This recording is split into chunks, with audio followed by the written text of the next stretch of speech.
അല്ല നിങ്ങൾ കേട്ടപ്പോൾ അനിൽ മുഹമ്മദിൻ്റെ പുതിയ വീഡിയോ അതിൽ മൂപ്പര് കെ എം മൗലവിനെയും ഷാഫി ചാലിയത്തിനും വെളുപ്പിക്കാൻ വേണ്ടി മൂപ്പര് കിണഞ്ഞ് ശ്രമിക്കുന്നുണ്ട്. എന്നിട്ട് മൂപ്പര് സത്താർ പന്തല്ലൂരിനെ കുറിച്ച് എന്തൊക്കെ ഭാഷയെ പറയണത്, എന്താ തൊപ്പി സുൽത്താനോ പലതും പറയുന്നുണ്ട്. മൂപ്പര് എപ്പോഴത്തും വീഡിയോ എന്താ അറിയോ, മുസ്ലിങ്ങൾ തമ്മിൽ തല്ലരുതെന്നാ, അങ്ങോട്ടും ഇങ്ങോട്ടും പറയരുതെന്നാ. മൂപ്പരോ യൂട്യൂബ് കൂടെ അങ്ങനെ പറയും ചെയ്യും, മൂപ്പരങ്ങനെ പറയും ചെയ്യും. എന്നിട്ട് പറച്ചിലിൻ്റെ അവസാനം എന്തേക്കാരും പറയരുതെന്നേക്കാരും പറയലും.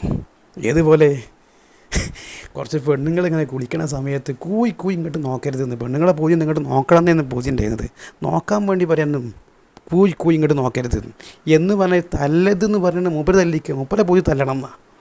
കിടക്കട്ടെ, ഏതായാലും മൂപ്പരത് ഈ പറയാണ് കെ എം മൗലവിനെ വല്ലാതെ വെള്ളപൂശിയ.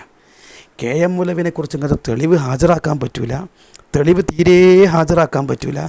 ഏതൊരു കെ അബ്ദുൽ കരീം എഴുതിയൊരു പുസ്തകം മാത്രമേ ഉള്ളൂ, ഏതൊരു കെ അബ്ദുൽ കരീം. എന്നിട്ട് കെ അബ്ദുൽ കരീമിൻ്റെ വാക്ക് അദ്ദേഹം കെ എം മൗലവിക്ക് എതിരാണെന്ന് കാണിക്കാൻ വേണ്ടി മൂപ്പര് എന്തൊക്കെ തെളിവ് പറയണത്.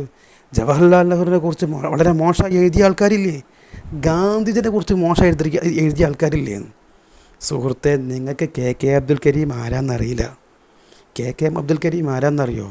അദ്ദേഹം കെ എം മൗലവിൻ്റെ അനുയായിയായിരുന്നു, സലഫി ആശയധാരൻ്റെ ആളായിരുന്നു. എതിർത്ത് എഴുതിയല്ല, അനുകൂലിച്ച് എഴുതിയാണ് മൂപ്പര്. എന്ന് മാത്രമല്ല, K Abdul Kareem K M മൗലവിൻ്റെ അടുത്ത് കുടുംബക്കാരനായിരുന്നു MCC മൗലവി. MCC മൗലവിൻ്റെ ഒറ്റ തോഴനായിരുന്നു അദ്ദേഹം. കൂടെ നടന്നിട്ട് അദ്ദേഹത്തിൻ്റെ വില പോലും തെറ്റാതെ അദ്ദേഹത്തെ പിൻപറ്റി നടന്ന ആളായിരുന്നു. അഥവാ പക്ക സലഫി ആശയക്കാരനായിരുന്നു മൂപ്പരാണ് കെ എം മൗലവിൻ്റെ ബഹുമാന പുരസ്സരം എഴുതിയതാണത്.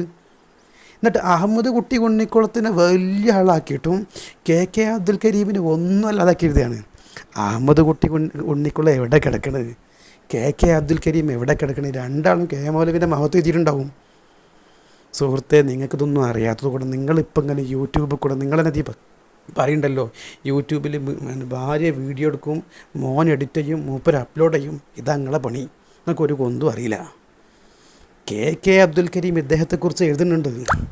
എഴുതിയിട്ട് എന്താ പറയുക, നിങ്ങൾ പറഞ്ഞല്ലോ കെ എം മൗലവി ഒരുപാട് സ്ഥാപനം ഉണ്ടാക്കിയിട്ടുണ്ട്, ആ സ്ഥാപനത്തിലേക്ക് അന്വേഷിച്ചാൽ മനസ്സിലാകും മൂപ്പർ ആശയം. ചോദിക്കട്ടെ അനിൽ മുഹമ്മദേ, നിങ്ങൾ ഒരൊറ്റ തെളിവ് കൊണ്ടുവരുമോ? കെ എം മൗലവി ഉണ്ടാക്കിയ സ്ഥാപനത്തിൽ ഒരു ക്രിസ്ത്യാനിയെ ജോലിക്ക് നിശ്ചയിച്ച ഒറ്റ തെളിവുകൾ ഹാജരാക്കുമോ? അദ്ദേഹത്തിൻ്റെ കാലഘട്ടത്തിൽ ഒരു ഒറ്റ ക്രിസ്ത്യാനിയെ കാണിക്കാൻ പറ്റൂല. അദ്ദേഹം ഇവിടെ വിഷവിത്ത് ഭാഗ്യാളാണ്. എന്നിട്ട് സ്വാതന്ത്ര്യ സമര സേനാനിയാണ് പോലും.